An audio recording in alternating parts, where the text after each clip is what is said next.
Alrighty, so I'm actually up at a halfway decent time. I'm not exactly sure when these were posted on their own, but it's 7:43 a.m. my time, so I don't think I'm too late. I know that there's already other content creators with videos out, so it's probably been a decent little bit. But we're gonna go over this thing. Obviously, there are two new characters.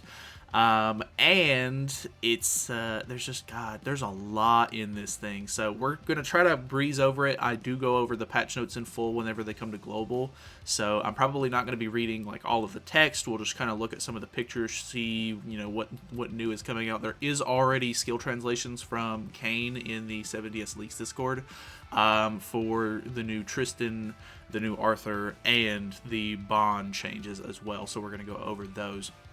So I guess first and foremost, let's look over these new characters, because the fact that they're adding Tristan is pretty cool, honestly. He is a character that works in the back line, which is awesome. I love having new back slot units and everything.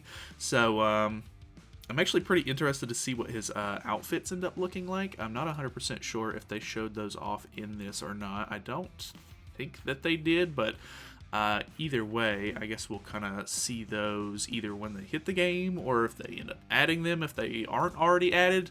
But let's go over Tristan himself. So Prince Tristan, the blue unit. Passive is pass down will for every demon ally on the battlefield. Oh no, God. Demons don't need... anyway, for every demon ally on the battlefield, increases demon allies' attack-related stats by 3%. For every goddess ally on the battlefield, increases goddess allies' defense-related stats by 15%. Okay, actually, I'm not gonna hate on that. So, I think, if I'm not mistaken, the demon backliners that we already have are probably better than this.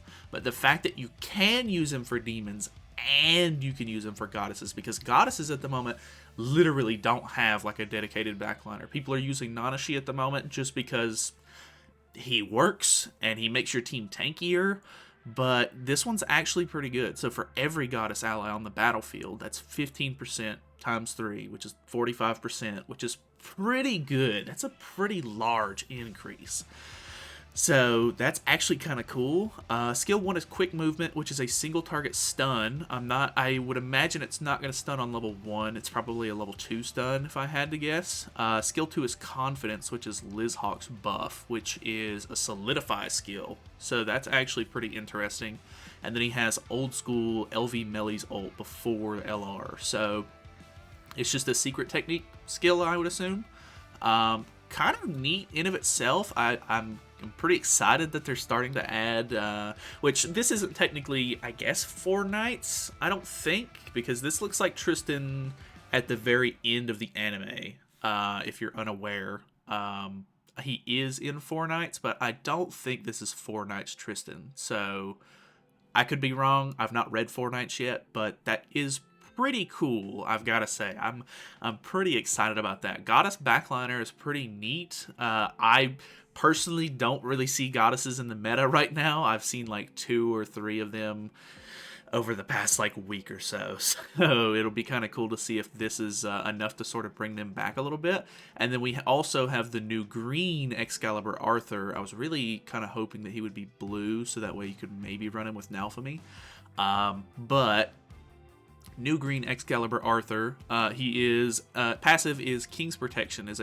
He actually works in the sub slot as well. For every human on the battlefield, increase the human allies' HP by 10%. When the unit assumes stance, remove 1 debuff applied to the allies, and for every debuff applied to allies, increases allies' crit defense by 5%, stacks up to 10 times.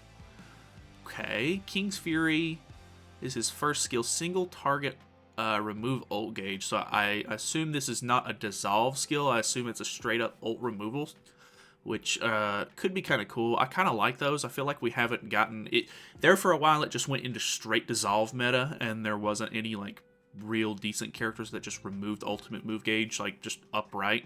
So you kind of had to be like preemptive when you played it. So that's kind of interesting. Adversarial Stance, which is assume stance that makes units immune to debuffs for 2 turns, taunts the enemy, and recovers 50% of HP lost next turn. Okay, so that's actually pretty crazy. Pretty decent. The passive is what kind of like throws me off a little bit. Remove 1 debuff applied to the allies, and for every debuff applied to allies, increases allies' crit resistance or crit defense. So you want to have debuffs on, which seems kind of bizarre. The new Arthur is, of course, getting given away. They're basically doing these new pink tickets as well as we just got done with the red tickets. You can see they're doing a login event for these. He's actually going to be given away in the new pink ticket rewards. So you're not actually going to be able to pull him on the banner from my understanding, but the Tristan banner itself is a 600 mileage banner. And so I assume he's a seasonal character. Most of the time whenever they do a part 2 banner for festivals, they end up being seasonal, but he is rated up to 0.5%. We have a couple of interesting characters in here, I guess. I wouldn't say this is like a good banner. I mean, Blue Lily is on here, but even then, she's a little bit dated. She's not like maybe the greatest unit of all time anymore. Blue Mono is a pretty decent one, but I would say the rest of these characters are pretty bad. I mean, maybe Halloween Slater if you don't have him. He's not been on a whole lot of banners. And then I guess this Valenti's kind of new-ish. Like she's newer as a seasonal character. So that's pretty interesting. Will not be added to the permanent gacha lineup, so I assume that does mean that he is seasonal. The lineup of this gacha includes SR and R characters. Okay. So nothing too crazy there. The banner, honestly, not great. The fact that he's rated up so much means that maybe you could be able to pull him early. I think what I'll try to do is just pull, and then if I can get the character early, I'll just quit out of the banner, so that way I don't have to worry about spending a whole bunch of extra gems. He is a backliner, though, so if you can pull extra copies of him, I guess you'll have that little bit of extra CC. But overall, I don't think it's anything too crazy. New Knights content, Knights command system. We have added a new order, or added a Knight order system that allows each Knight to cooperate and earn rewards. Oh, they talked about this in one of the dev notes. Basically, it's just like a new set of missions or something that you can sort of work together with your guild to unlock. So it looks like you can get a total of 50,000 points racked up. And then you can buy different kinds of boxes. It looks like the first box is UR treasure chests, and then the best you can pull out of it is an SSR pendant, which is not too bad. The second one has cosmetic upgrade materials. Last one has hammers and engraving stones and some 6-star awakening stones. So nothing too crazy there. Not exactly sure what this part is. You can get 1 to 3 additional activity point rewards depending on the activity reward you purchased. So it looks like there's some decent stuff here that you can get. I mean, honestly, if this is just a new addition to the game that you're going to be able to do regularly, I mean, free rewards are free rewards that you can sort of just do. So, I mean, nothing too crazy there. Demonic Beast Ionic is coming back on the JP servers. They are running Season 14 of Ranked PvP, so top 100, you're going to be able to compete for the top 100 Gil Thunder at this point. I would love to do that, but I guarantee it's just going to be a bunch of sweaty demon teams, and then the defense teams are going to be absolutely obnoxious. So, I mean, I might give it a try, but top 100 is normally very not fun. So, probably won't worry about it. But hey, if you're a top player, you have a high box CC or something like that, and you want to compete, Gil Thunder's back, baby. You could go for it. 10 new packs are now available. You can buy tickets for Tristan's Banner if you want. They're selling these now, which I don't know how I feel about. These are like the ones that you can... I think that you use these to re-roll your Chaos Constellation. And if you aren't aware, basically what happens is after you get a certain... Once you get a certain amount of constellations done in your box, it starts to go back up to the top, and it unlocks Chaos Constellation for them. And you can basically just like re-roll the 3 main stats, so that way the big orbs, whether it be the HP, defense, or attack orbs, give you better stats overall. Super RNG based, not great. You get like 3 free re-rolls a week, I think. I've never even done the dungeon to get these smaller shards, so I'll be honest, I don't know, but people tell me it's not worth it, so I don't do it. So either way, there's also a new bundle here with okay, dude, this is actually a really good bundle. $30 roughly, 40 million gold, and then you get to choose 3 items, 1 from each slot. You can literally just I mean, I don't know if $30 is worth getting 60 of these redstones, but I at this point you can just get pretty much a whole holy relic done. Like, you could grab 2 of the corrupted sources from Nidhogg and then 1 of the 30 redstones and literally just be set. Like, that gives you 5 extra sources into the next relic, and you get the exact amount of redstones that you need to make a holy relic, which is kind of cool, I guess. Don't know that I'll really buy this because I don't really need it, but if I don't know, it's a halfway decent bundle, I guess. Also this, which is oh, they're bringing this one back. This is actually a really decent bundle, $16-ish. You get 3 SSR pendants per day. This one's really nice if you're like working on your box or just wanting to stack up on stuff to maybe work on things later. This could actually be a really good one to buy to get ready for Lost Veins LR coming out. I know some of you guys don't spend money on the game, but I would say this one's a really decent bundle to buy just because you can get, 2 days of these are 1 UR pendant, so you're getting roughly 3 UR pendants and then 3 extra SSR pendants here, and you're going to need 6 UR pendants to LR Lost Veins, so pretty decent chunk of SSR pendants here, which is really nice, and you get an extra Trading Grotto key and an extra time-limited dungeon key in this one as well, so actually really decent value there. Purchase resets on some bundles. They're actually making it to where you can buy the power-up bundles again, which is kind of interesting. These were actually a lot cheaper than I thought they were going to be, so I don't know that I'll buy these again, but I guess if you wanted to, they have better rates. Login bonus part 3, so they are doing these 2 weeks worth of pink tickets, which is kind of cool, and you can see the rewards down here. They're actually pretty good. You get a free copy of Green Valenti, more gear, a free copy of Red Ragnarok Ban, who is like just a universal good backliner, 3 more chests for gear. You also get a red Thonar for free, which is actually insane. They gave out green Thonar whenever the Ragnarok stuff dropped originally for free, and then now they're just giving out red Thonar, so you can do the dogs a little bit easier, which is awesome. 3 more of these SSR gear tickets, which is cool. They're giving out, I'm assuming Nakaba made another gear set, or I guess it's just an outfit, but it's going to be more than likely universal for all units of that character, but he made an Elaine costume and a new Bond costume as well, or I say costume, but it's outfit. So these are pretty cool. They should be universal to all units, if I'm not mistaken, if they work like the Power Ranger outfits, and he already has like a Lancelot outfit as well, so it should be sort of similar to those, so you can kind of just max that out, and then it should hopefully apply to newer Bon and Elaine's as well. Obviously, Elaine's not like a character that has a lot of use, but hey, it is what it is. Kind of cool. And then, obviously, we do have the new Arthur down here on step 15. So that's pretty neat, honestly. A lot of free, stuff. Good units in here, actually. And then some, free outfits as well. We do have new special missions. You get 1 UR pendant here, 1 free multi on the banner. And you get some tickets as well for the jumping box. We have a new Twigo event. I think this kind of got teased a little bit in their live stream. They talked about something with Twigo, but I didn't really understand what it was because they didn't really show anything of it off. Basically, I guess it's just some new event. I don't exactly know how it plays or anything, but you get tickets to use it, and then you get different kinds of rewards depending on which box you get.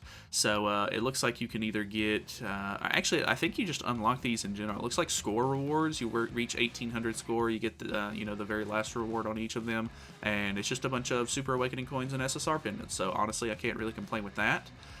The success reward points also give you a Season 3 Tavern cosmetic. You get the last Lucky Box ticket, or Lucky Bag ticket, and then more of those. And then I think this might be the last card that you need for the new card set. I think maybe next week, or well, actually, I think it's this week as well. When you get the when we get Demonic Beast Greaon or whatever, the last demonic parade unit or whatever it is, they are giving out not giving out, they are releasing a wedding outfit for the new Bond, so he will now have full cosmetics, which is pretty good. I guess if you want to wait for this to go on sale for diamonds, buy the weapon. If I'm not mistaken, I think he's missing one weapon at the moment, so you can do that. They are bringing back a bunch of other costumes, so we have a lot of things that we've gotten in the past. We do have the demonic beast looking outfits for assault mode and Berserk Esterosa, which would look really cool. Unfortunate that they didn't bring Ominous Nebula Zeldris's out with it,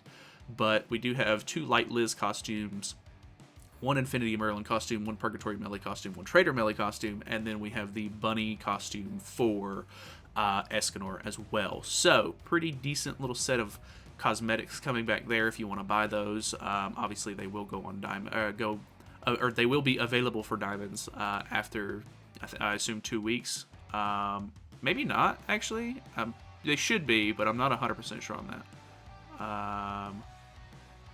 Yeah, not 100% sure on that, actually. But they are actually bringing back the final boss Meliodas and Elizabeth, which is insanely old. They haven't ran this in forever.